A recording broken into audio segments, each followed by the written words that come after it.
নমস্কার বন্ধুরা, পৃথাকুন্তির পাকশালায় সবাইকে স্বাগত। আশা করি সবাই খুব ভালো আছেন। চলে এলাম আরও একটি নতুন রেসিপি নিয়ে। আজকে আমি করলাম মেথি পালক চমন। চমন একটি কাশ্মীরি শব্দ, চমনের মানে হলো পনির।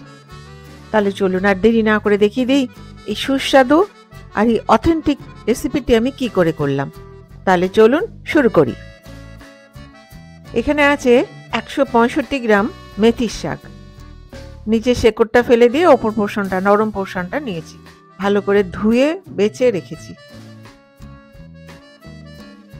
আর আছে 215 গ্রাম পালং শাক, মেথি শাকের থেকে 50 গ্রাম বেশি। এটাও খুব ভালো করে ধুয়ে বেছে রেখেছি। একটা গামলায় কিছুটা জল নিয়ে গ্যাসটা অন করে দিলাম। ফুটে উঠলে শাক দুটো দিয়ে ব্ল্যাঞ্চ করে নেব। জলটা ফুটে উঠেছে, এবারে এর মধ্যে দিয়ে দিচ্ছি আমি এই পালং শাক আর মেথি শাক।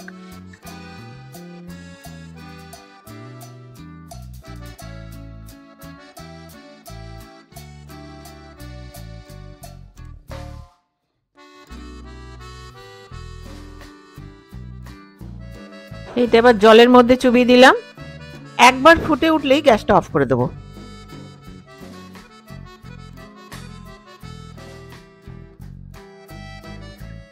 জলটা ফুটে উঠেছে, জাস্ট এটা ব্লাঞ্চ করে নেওয়ার মতো।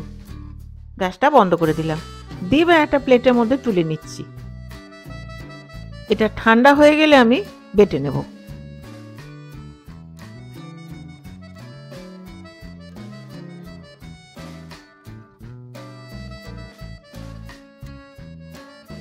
আর আছে 300 গ্রাম পনির, বাড়িতে তৈরি পনির বা কেনা পনির, যার কাছে যেটা থাকবে সে সেটাই নেবে। 80 গ্রাম মটরশুঁটি ছাড়ানোর পরে 80 গ্রাম। আর আছে দুটো মাঝারি সাইজের টমেটোর টুকরো, 4টে মাঝারি সাইজের পেঁয়াজ কুচোনো। বাকি উপকরণগুলো আমি রান্না করতে করতে বলে দিচ্ছি। গ্যাস অন করে একটা কড়াই গরম করে নিলাম। কড়াইটা গরম হয়ে গেছে, দিয়ে দিলাম 2 টেবিল চামচ সর্ষের তেল।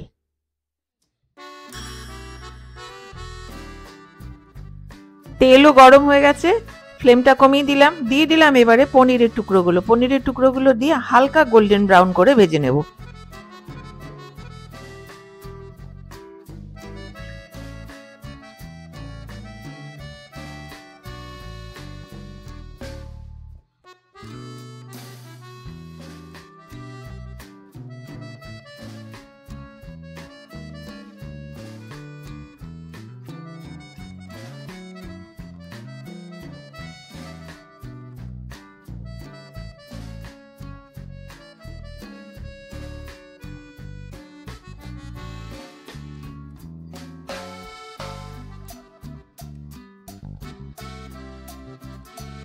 হালকা করে ভাজা হয়ে গেল, এবার একটা বাটির মধ্যে তুলে রেখে দিচ্ছি।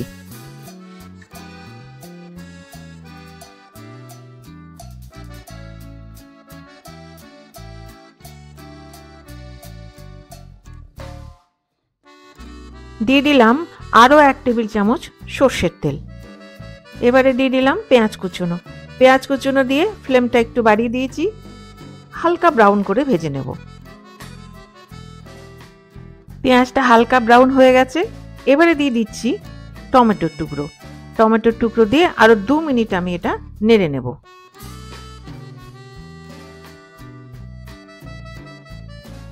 দিয়ে দিলাম হাফ চা চামচ হলুদ গুঁড়ো, 1/3 চামচ কাশ্মীরি লাল লঙ্কার গুঁড়ো, হাফ চা চামচ লঙ্কার গুঁড়ো, আর দিয়ে দিচ্ছি 1 চা চামচ আদা বাটা। একটু জল দিয়ে দেবো, যে ব্লাঞ্চ করে রেখেছিলাম ওখান থেকে একটু জল নিয়ে দিয়ে দিলাম। দিয়ে এটা খুব ভালো করে মিশিয়ে নিচ্ছি।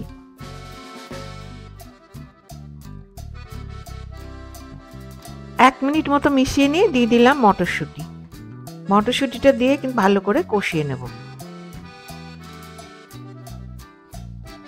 দিয়ে দিলাম স্বাদ অনুযায়ী লবণ, গ্রেভির আন্দাজে একেবারে লবণ দিয়ে দিলাম।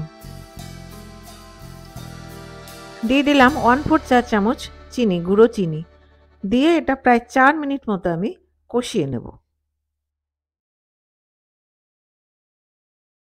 4 মিনিট হয়ে গেল, এবার সুন্দর একটা গন্ধ বেরিয়েছে ভাজা।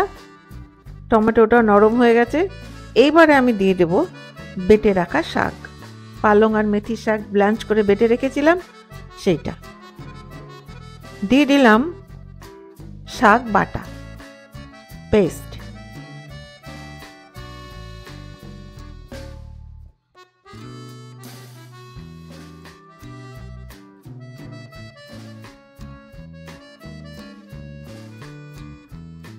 এবারে দিয়ে দিলাম গ্রাইন্ডার ধোয়া একটু জল। গ্রাইন্ডারে লেগেছিল শাক বাটাটা, সেইটা ধুয়ে একটু জল আমি দিয়ে দিলাম। দিয়ে খুব ভালো করে এটা মিশিয়ে নিচ্ছি।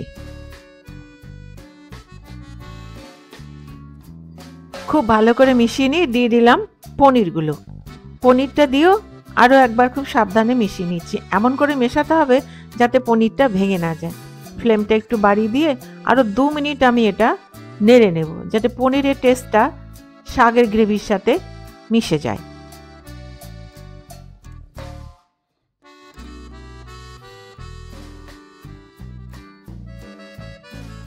দিয়ে দিলাম 1/4 চা চামচ গরম মশলার গুঁড়ো।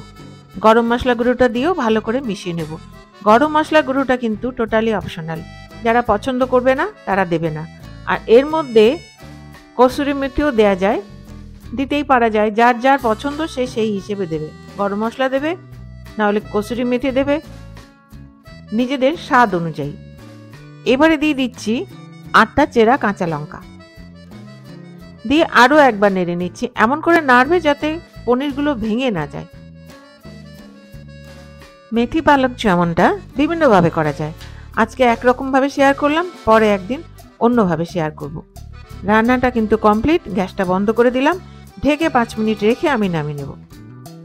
5 মিনিট হয়ে গেছে, ঢাকনাটা খুললাম, খুলে একটা বাটির মধ্যে আমি তুলে নিচ্ছি। এই মেথি পালক চাউমিনটা সব কিছুর সাথে খাওয়া যায়, রুটি, পরোটা। পরোটা দিয়ে তো খুব ভালো লাগে। রুটি, পরোটা অথবা ভাত, যে যার পছন্দের জিনিস দিয়ে কিন্তু খেতে পারে, আর করাও সহজ। তাহলে বন্ধুরা তৈরি অত্যন্ত সুস্বাদু মেথি পালক চাউমিন। শীতকালে তো এটার খাওয়ার মজাই আলাদা। তাহলে আমার এই ভিডিওটি যদি ভালো লেগে থাকে তাহলে প্লিজ সাবস্ক্রাইব করবেন, give a thumbs up, share, আর হ্যাঁ, পাশে থাকা বেল আইকনটি প্রেস করতে ভুলবেন না, যাতে আমার ভিডিও নোটিফিকেশনগুলো সবার আগে আপনার কাছে পৌঁছে যায়। আপনারা বাড়িতে করুন, খান, আর আমাকে কমেন্ট করে জানান কেমন লাগলো। তাহলে দেখা হচ্ছে আরেকটি নতুন রেসিপি নিয়ে। আর আমার এই ভিডিওটি শেষ পর্যন্ত দেখবার জন্য ধন্যবাদ। ভালো থাকবেন, সুস্থ থাকবেন।